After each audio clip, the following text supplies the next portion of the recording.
Good morning प्यारे बच्चों। आशा करती हूँ आप सभी अच्छे होंगे और अपनी पढ़ाई भी अच्छे से कर रहे होंगे। पिछले क्लास में हमने प्रकाश और प्रकाश के परावर्तन के नियमों के बारे में पढ़ा। आज हम क्लास 10th भौतिकी में प्रतिबिंब के बारे में पढ़ेंगे। प्रतिबिंब क्या होता है? तो जब भी कोई दर्पण के सामने किसी भी वस्तु को रखा जाता है तो उसका प्रतिबिंब हमें दर्पण में दिखाई देता है। जैसे कि दिए गए तस्वीर में आप देख सकते हैं, जब एक दर्पण के सामने हमने मोमबत्ती को रखा है तो मोमबत्ती का प्रतिबिंब हमें दर्पण में दिखाई दे रहा है। उसी तरह दर्पण के सामने हम खुद खड़े हों या कोई भी वस्तु रखी जाए तो दर्पण में उस वस्तु का प्रतिबिंब हमें दिखाई देता है। वस्तु के विभिन्न बिंदुओं से प्रकाश की किरणें दर्पण पे पड़ती हैं और परावर्तन के बाद परावर्तन के नियमों का पालन करती हुई प्रतीत होती हैं। ये परावर्तित किरणें या तो किसी बिंदु पर मिलती हैं या किसी बिंदु से आती हुई प्रतीत होती हैं। तो अब प्रतिबिंब क्या है?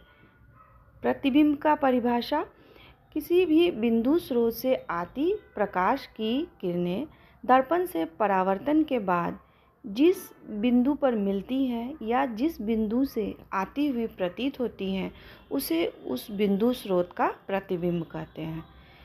प्रतिबिंब दो प्रकार के होते हैं: वास्तविक प्रतिबिंब रियल इमेज और आभासी प्रतिबिंब वर्चुअल इमेज। वास्तविक प्रतिबिंब किसे कहते हैं?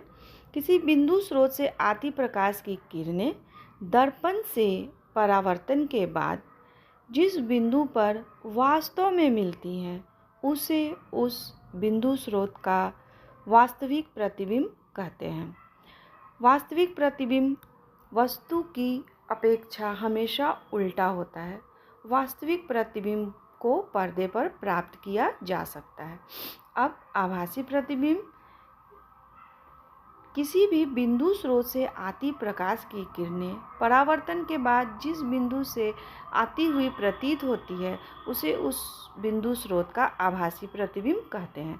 आभासी प्रतिबिंब वस्तु की अपेक्षा हमेशा सीधा होता है और इसे पर्दे पर प्राप्त नहीं किया जा सकता है।